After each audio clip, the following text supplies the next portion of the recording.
안녕하세요. 저는 어려서부터 사랑이 없는 결혼 생활을 해오신 부모님 밑에서 자라서 남들이 볼 때는 지극히 평범한 것들에 대한 행복을 하나도 누리지 못하며 살았어요. 예를 들면 혼자 자는 것이 무섭다며 엄마 아빠 사이에 끼어 같이 잔다고 떼를 쓴다던가 부모님과 함께 놀이동산에 가서 엄마 한 입, 아빠 한 입, 나 한 입 같이 솜사탕을 나눠 먹는다는 것과 같이 지극히 평범한 일들이요. 저의 어릴 적 이야기를 잠깐 해볼게요. 저는 외동딸로 정치하시는 아버지, 미술관 관장이었던 어머니 밑에서 아주 유복하게 자랐어요. 아버지는 권력과 재력에 대한 야망을 가지고 계신 분이셨고, 어머니와는 선을 봐서 결혼을 했다고 했습니다. 저희 아버지 집안은 대대로 정치하는 집안이고, 저희 어머니 집은 대대로 화랑을 하는 집이었어요. 정치인 집안과 예술인 집안의 결혼은 남들 보기 좋은 구색에 불과했죠. 어머니 집은 정치하는 아버지 집안의 돈만 보고 결혼을 시킨 것이고, 아버지 집은 예술하는 어머니 집안에 고상한 타이틀이 필요해서 결혼을 시킨 것이었어요. 지금 어머니가 가지고 있는 미술관도 결혼할 때 아버지 집에서 해주신 것이었죠. 서로의 조건만 보고 한 결혼이었어요. 심지어 어머니는 그때 당시 사랑하는 남자가 있었다고 했어요. 그 남자를 버리고 아버지와 결혼한 것이었죠. 아버지 집은 남자 아이를 낳아 정치의 대를 잇기를 원하셨고, 어머니는 저를 낳고는 더 이상 자신의 몸이 망가지는 것이 싫다고 아이를 원하지 않았다고 해요. 그러자 아버지 댁에서는 난리가 났고, 그 압박에 못 이겨 2번이나 유산하면서까지 낳은 아이가 제 남동생이었어요. 어머니는 이제 남자아이를 낳았으니 더 이상 자신의 삶을 터치하지 말라고 했고, 아버지의 대외적인 활동 때만 다정한 부부가 되었어요. 쇼윈도 부부였죠. 아버지의 정치 활동에 이혼이라는 오점은 있을 수 없는 일이었고, 어머니의 화교 활동에는 아버지의 막대한 지원금이 필요했기 때문이었죠. 제가 초등학교 6학년 때 저는 아버지에게 다른 여자가 있다는 것을 알았어요. 제가 늘 언니 하며 좋아했던 아버지 옆에 항상 따라다니는 수행비서였는데, 어느 날 아버지 서재에서 아버지와 그 언니의 불륜 현장을 봐버렸고, 그날 이후로 저는 그 언니를 언니라고 부르지가 않았죠. 아버지 앞에서 그 여자라고 불러서 혼났던 기억이 나네요. 전 제가 본 것을 엄마에게 울면서 이야기했지만 엄마는 제 머리를 쓰다듬으면서 예진아, 네가 이해가 될지 모르겠지만 아빠도 엄마도 각자의 삶이 있단다. 하지만 우리 예진이와 예준이의 엄마 아빠로의 자리에서는 최선을 다할 거야. 그 얘기를 들은 지 얼마 지나지 않아서 저는 어머니에게도 남자가 있다는 것을 알았습니다.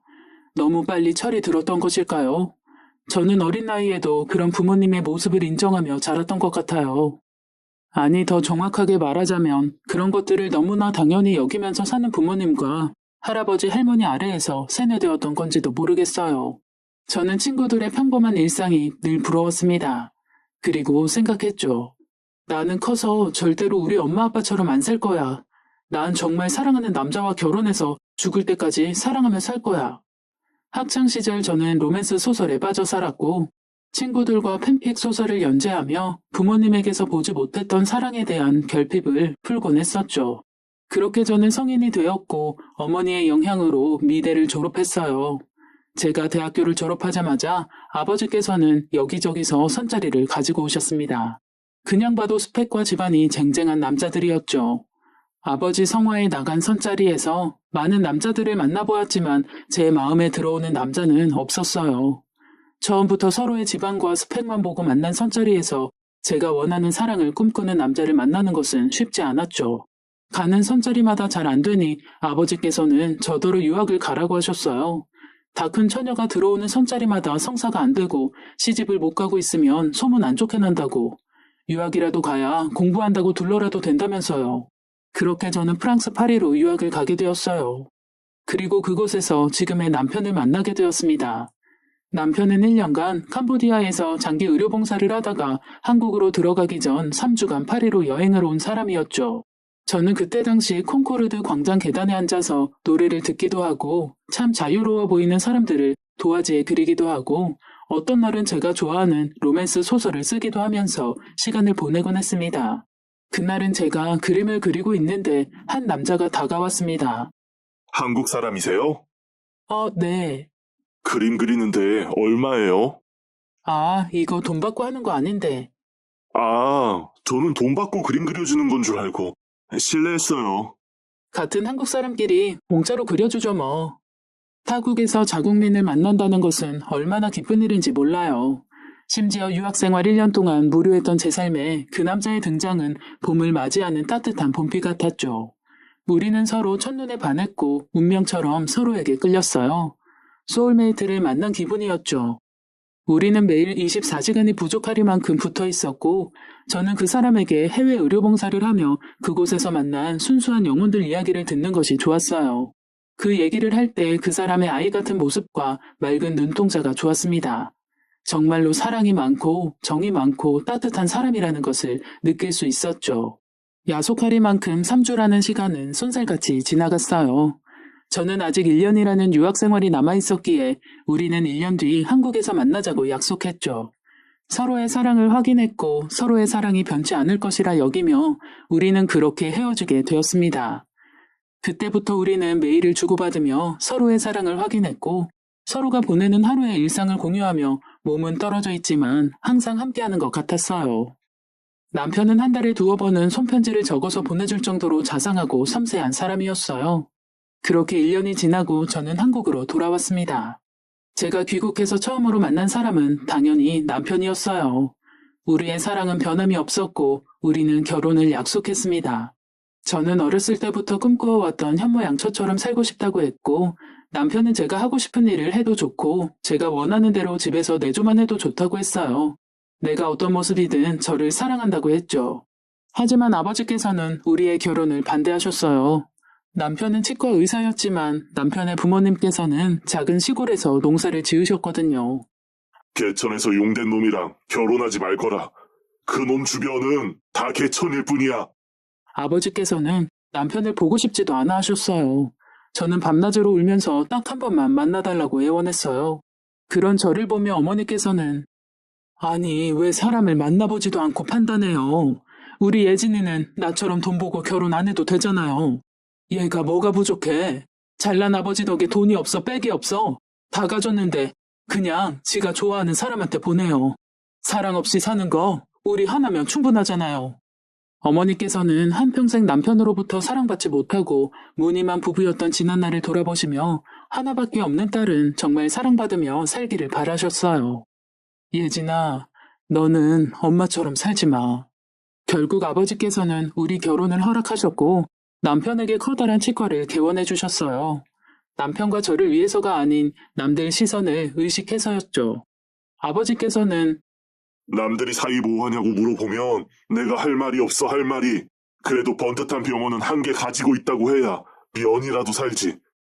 이렇게 말씀하셨죠. 평생을 남들 시선 의식하면서 사시는 아버지도 지금 생각해보니 참 힘든 삶이다 싶네요. 어쨌든 저희는 결혼을 했습니다. 신혼생활은 너무나 행복했어요. 전 제가 꿈꾸던 사랑하는 남자와 결혼했고 사랑받는 아내가 되어서 남편을 위해 식사를 준비하고 남편의 셔츠를 다리고 남편의 넥타이를 골라주는 것이 행복했어요. 저는 일주일에 한 번 시댁에 가서 시부모님께 인사를 드렸습니다. 시부모님께서는 저를 굉장히 예뻐하셨죠. 우리 도훈이가 장가를 잘 갔어. 어디 가서 이런 복덩이가 들어왔는지. 아가, 이렇게 자주 안 와도 된다. 거리도 먼데 몸이라도 상하면 어쩌려고 그러냐.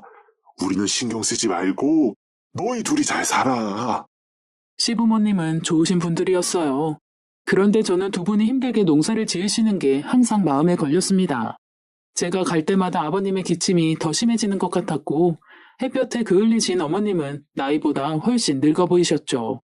그렇게 두 분을 뵙고 오는 날이면 좋은 외제차에 에어컨 팡팡하게 틀고 다니는 제가 괜히 죄송했어요.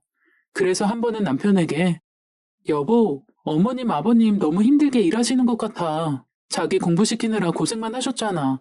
농사 그만하시고 우리가 모시고 사는 건 어때? 라고 물었더니 남편은 당신 마음은 알겠는데 부모님이 원하지 않으실 거야. 항상 신경 써줘서 고마워. 여보, 그럼 힘든 농사는 그만두시고 두 분 전원생활하게 우리가 좀 도와드리면 어때?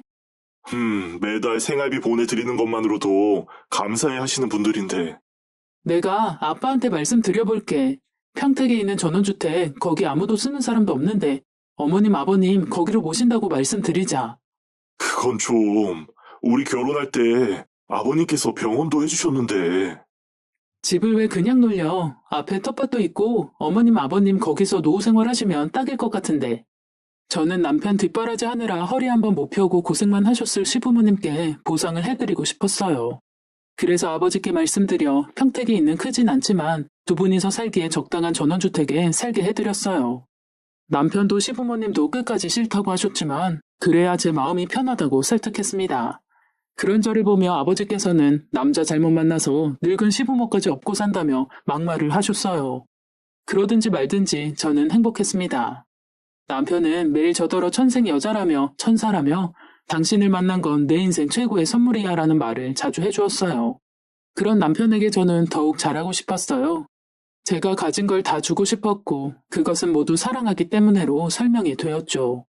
남편은 하루에도 수십 번씩 나 정말 결혼 잘한 것 같아 라는 생각을 들게 해주었어요. 그렇게 행복한 결혼 생활을 하던 어느 날 저희 달콤했던 꿈 같은 시간이 산산조각 나는 일이 일어나고야 말았습니다. 그날은 남편이 회식으로 집에 늦게 들어온 날이었어요. 남편은 술에 취해서 들어왔고 씻지도 못한 채 거실 소파에 누워버렸어요. 무슨 술을 이렇게 많이 먹었나 싶어 남편의 양말을 벗겨주는 그때 남편의 폰에 알림이 울렸습니다. 메시지인가 싶어 핸드폰을 봤는데 잠금 화면에 어떤 어플의 숫자가 80개나 떠 있더라고요. 저는 그게 무슨 어플인지 몰랐기에 메일인가 싶어 대수롭지 않게 넘겼어요. 며칠 후 남편이 집에 노트북을 놔두고 왔는데 병원으로 가져다 줄 수 있냐고 했습니다. 서재에 갔더니 책상 위에 남편이 쓰는 노트북이 있더라고요. 노트북이 켜져 있기에 끄고 가지고 가려고 하는데 바탕화면에 며칠 전 남편의 폰에 떠있던 어플이 바로가기가 되어 있었어요. 이게 뭔가 싶어 클릭했더니 로그인이 되어 있더군요. 그것은 남녀 채팅 커뮤니티였습니다. 심심한 30대 들어오세요. 오늘 한 잔 가능한 사람 들어오세요. 돌싱끼리 진솔한 대화 등등 대화방의 주제에 저는 충격을 받았습니다. 남편이 왜 이런 걸 하는 거지? 순간 머리가 하얗게 되면서 손이 덜덜 떨렸어요. 저는 남편의 프로필에 들어가 보았어요. 닉네임 초코송이. 닉네임을 보는 순간 숨이 턱하고 막히더군요. 결혼 초 남편이랑 미용실에 머리를 자르러 갔는데 원장님이 남편에게 정말 잘 어울릴 거라면서 머리를 자른 적이 있는데 그 모습이 마치 초코송이 같아서 제가 막 놀려댔었죠. 저와의 추억을 파렴치한 곳에서 팔고 있는 모습에 정말 피가 거꾸로 치솟았습니다. 프로필 소개, 30대 초반 치과 의사, 유부남, 알고 만나는 편안한 만남 추구. 그때부터 심장이 콩닥콩닥 뛰는데 정말 주체할 수가 없더군요. 본인이 유부남인 것까지 밝히면서 이런 짓거리를 당당하게 하다니요. 심호흡을 하고 프로필 옆에 있는 쪽지함을 열었습니다. 묻 여성들과 남편이 주고받은 수많은 쪽지들이 있었어요. 안녕하세요. 저는 그 자리에 앉아서 남편이 나누었던 모든 대화의 현장을 보았습니다. 한 여성과의 대화에서 남편은 그 여자와 술 약속을 잡았고 낯뜨거운 대화들이 오가고 있었어요. 날짜를 보니 며칠 전 회식한다고 늦은 그날이더군요.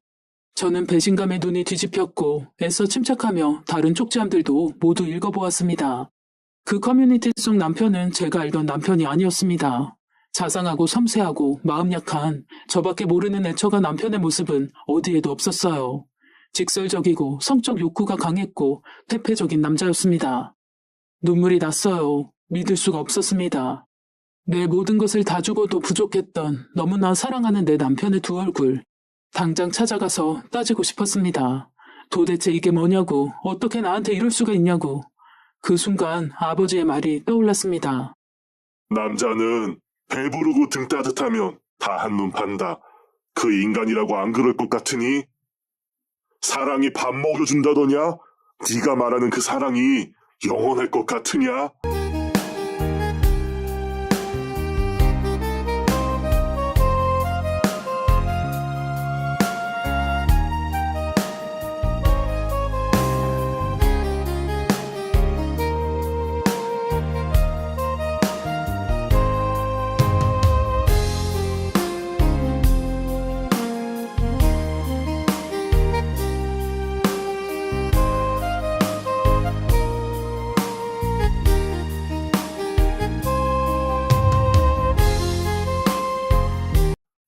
결혼 반대할 때 아버지께 들었던 수많은 말들이 생각나면서 저는 엉엉 울었습니다. 아버지께 보란 듯이 사랑으로 잘 사는 모습을 보여주고 싶었는데 남편의 두 얼굴을 보는 순간 모든 것이 무너져 내렸습니다. 제가 틀렸던 걸까요? 정신없이 울고 있을 때 남편에게서 전화가 왔습니다. 여보, 왜 이렇게 안 와? 무슨 일 있어? 아니야. 미안. 갑자기 현기증이 나서 잠시 누워 있었어. 괜찮아? 여보, 오지 마.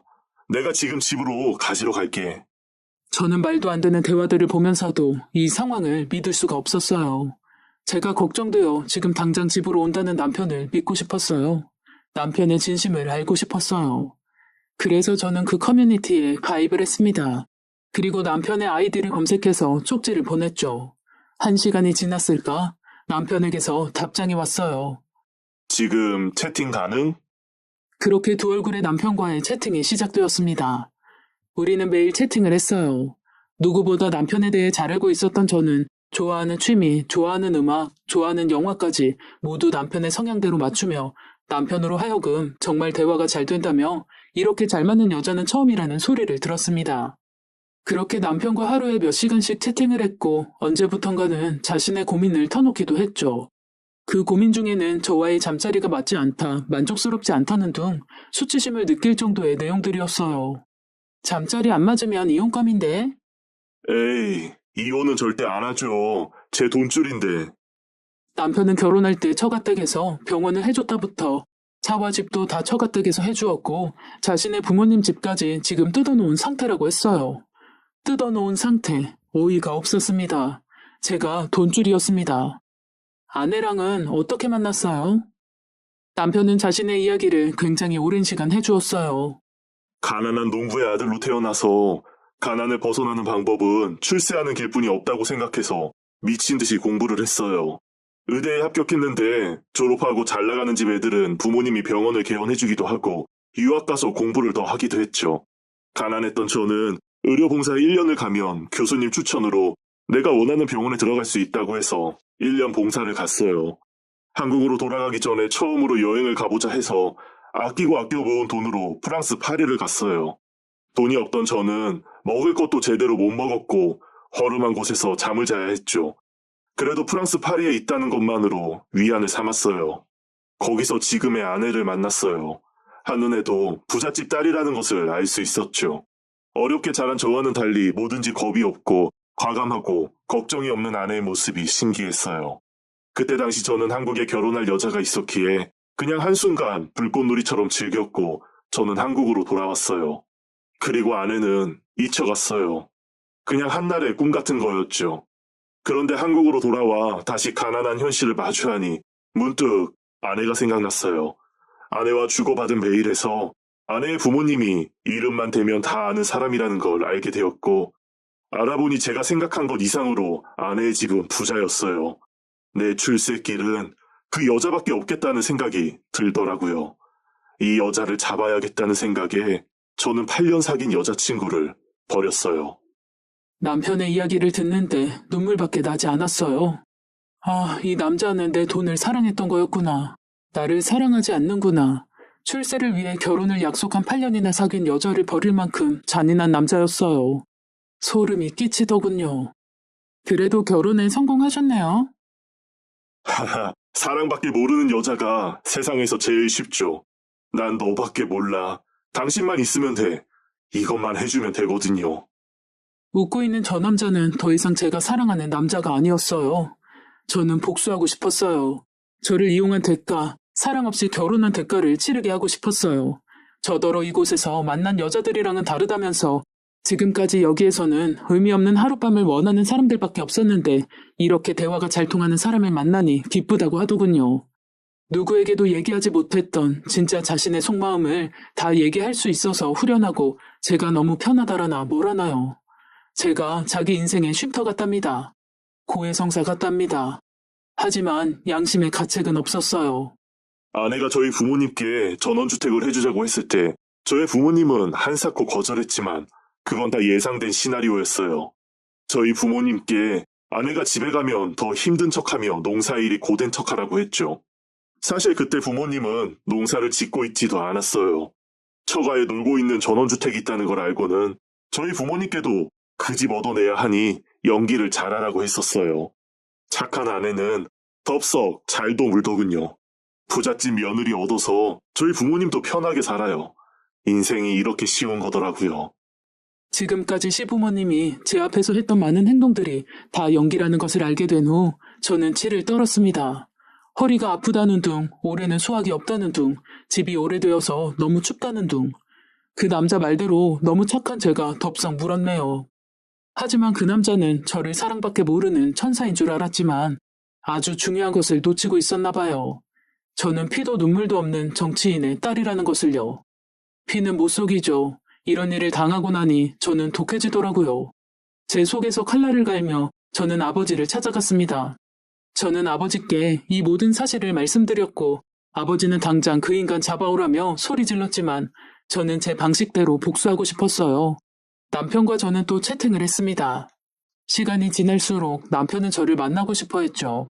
만나서 이야기를 나누고 싶다고 했고 제가 궁금하다고 하더군요. 이렇게 잘 맞는 여자는 처음이에요. 너무 특별한 사람 같아요. 우리 만날 수 있을까요? 초코송이님, 저도 너무 보고 싶지만 지금은 힘들어요. 사실 친정아버지가 치매예요. 며칠 전부터 제가 간병하고 있어요. 한시도 자리를 비울 수가 없네요. 남편은 요양원에 모시는 것이 어떠냐며 자기가 소개를 시켜주겠다고까지 하더군요. 아니에요. 지금 제 형편에 간병인을 쓸 여력이 안 돼요. 퇴직금 신청을 해놨으니 그때까지는 자식들이 돌아가면서 돌봐드려야 할 것 같아요. 저는 구구절절 가난했던 어릴 적 이야기와 하고 싶은 것도 제대로 하지도 못하고 컸던 이야기. 그래서 마음이 늘 외로웠는데 당신과 채팅하면서 너무 위로가 되었다는 등등 우는 소리를 했어요. 제가 안타까웠는지 아니면 본인의 재력을 자랑하고 싶었는지 남편은 저에게 대뜸 돈을 대주겠다고 했습니다. 참 피가 거꾸로 솟더군요. 기가 막혀서 말이 안 나오더군요. 얼굴 한 번 안 본 여자에게 1,000만 원이라는 큰 돈을 보내겠답니다. 제가 너무 안타까워 도와주고 싶다며 돈은 천천히 갚으라고 했어요. 실제로 온라인상에서 사랑의 감정을 이용해 이런 사기를 치는 사람이 있다고 들었을 때 이런 거에 누가 속냐고 콧방귀를 꼈었는데 바보같이 속는 그 피해자가 남편이 될 줄은 몰랐네요. 며칠 뒤 저는 친정집으로 남편을 불렀습니다. 아무것도 모르는 남편이 집으로 왔고 이미 이 사실을 다 알고 계시는 저희 부모님께서는 차갑게 앉아 계셨죠. 남편의 인사도 받지 않은 채 소파에 팔짱을 끼고 앉아 계셨어요. 남편은 어리둥절해하며 저를 바라보았죠. 조금 있으면 당신 부모님도 오실 거야. 우리 부모님이? 왜? 무슨 일 있어? 무슨 일? 어떤 여자가 당신과 나눈 대화라며 나한테 이걸 보내왔네. 저는 그동안 저와 남편이 나눈 채팅 내용들을 프린트해서 남편에게 던졌습니다. 남편의 얼굴은 사색이 되었고 바로 무릎을 꿇으며 여보, 오해야. 여보, 내 얘기 좀 들어줘. 이 여자는 미친 여자야. 채팅을 했던 것은 사실이지만 이건 다 조작된 거야. 그 여자가 내용을 다 지어냈어. 나는 맹세코 이런 대화를 한 적이 없어. 여보, 믿어줘. 이 여자가 우리 사이를 갈라놓으려고 음해하는 거야. 이 여자 만난 적 있어? 아니야, 여보. 절대로 없어. 그냥 인생 상담을 해준 것뿐인데 이 여자가 내용을 이런 식으로 다 바꿔서 당신한테 보낸 거야. 못 믿겠으면 삼자 대면을 해. 삼자 대면? 그거 좋네. 여보세요, 초코송이님. 내가 바로 그 미친 여자야. 남편은 어안이 벙벙해져서 아무 말도 잊지 못했어요. 믿을 수 없다는 표정이었죠. 그동안 재밌었니? 내 돈 가지고 인생 쉽게 사니까 재밌었어? 아니, 여보. 그게 아니라 듣고 계시던 아버지께서 자리에서 일어나시며 오늘 당장 병원에서 나가게. 아버님, 그게 무슨 말씀이세요? 아버님, 한 번만 용서해 주세요. 지금 그 병원에서 제가 나가면 병원 안 돌아가는 거 아시잖아요. 그깟 일용직 하나 구하는 게 뭐가 그렇게 어렵다고. 병원장, 그거 마음만 먹으면 하루에 10명도 구할 수 있어. 그때 남편의 전화가 울렸고 남편은 떨리는 목소리로 전화를 받았습니다. 수화기 너머로 병원 간호사 목소리가 들렸어요. 원장님, 지금 경찰들이 왔는데 장부랑 컴퓨터 자료를 다 빼가는데 어떡해요? 그게 무슨 말이야? 저는 남편이 저에게 돈을 해주겠다고 했을 때 이 남자가 나 몰래 딴 주머니를 차고 있구나 눈치챘고 병원 행정팀에 얘기해서 자금 나간 걸 모두 체크하라고 했죠. 물론 친정 아버지께서 직접 지시하셨어요. 못 여성들부터 시댁 부모님들까지 병원 돈을 수없이 개인적으로 썼더군요. 법률상 횡령에 해당된다고 하여 저는 법적 소송을 준비했어요. 그 사실을 얘기해주니 남편은 자리에 털썩 주저앉았어요. 차키 올려놓고 당신 몸만 나가면 될 거야. 애초에 당신 건 하나도 없었으니까. 여보, 미안해. 진심이야. 내가 미쳤었나 봐. 내가 당신 사랑하는 거 알잖아. 누가 보면 마치 진심인 줄 알겠더라고요. 사랑? 사랑이 밥 먹여주니? 그때 시부모님들이 들어오셨고 무릎 꿇고 있는 아들을 보고 놀라서 이게 무슨 일이냐고 소리 질렀어요. 그동안 저 가지고 논다고 새 식구가 참 재미있었겠네요. 집은 지금 사람들이 짐 빼고 있을 거예요. 집안의 가구며 살림살이며 다 제가 한 것이니 옷까지만 몇 개 챙기면 되겠던데요. 저는 시부모님을 저희 친정집으로 불러놓은 사이 그들이 사는 집에 인부를 보내 짐을 다 빼라고 시켰어요. 시부모님과 남편은 망연자실한 표정으로 울고 있었습니다. 저희 아버지께서 개천에서 용난 남자 만나지 말라고 하셨는데 그 말을 들었어야 했어요. 아가, 미안하다. 용서해다오. 우리가 살 집이라도 마련해다오. 당장 나가라고 하면 우린 어디로 가니? 길바닥에 나 앉을 순 없지 않니? 시어머니가 제 팔을 잡고 애원했어요. 아줌마, 내가 왜 아줌마 아가예요? 저의 싸늘한 말에 세 명은 넋을 놓고 저를 바라보았습니다. 나보고 사랑이 전부인 여자라고 했지? 그걸 빼고 나니 이런 모습이네. 이게 당신이 원하는 모습 아니었어? 아 참, 위자료는 필요 없어. 나는 돈이 아주 차고 넘치거든. 그렇게 저는 이혼했습니다. 마지막까지 남편은 빌었지만 저는 받아주지 않았어요. 제 사랑을 기만한 대가로 그 남자는 나락으로 떨어졌습니다. 그 이후 전 남자를 믿지 않게 되었어요. 안녕하세요.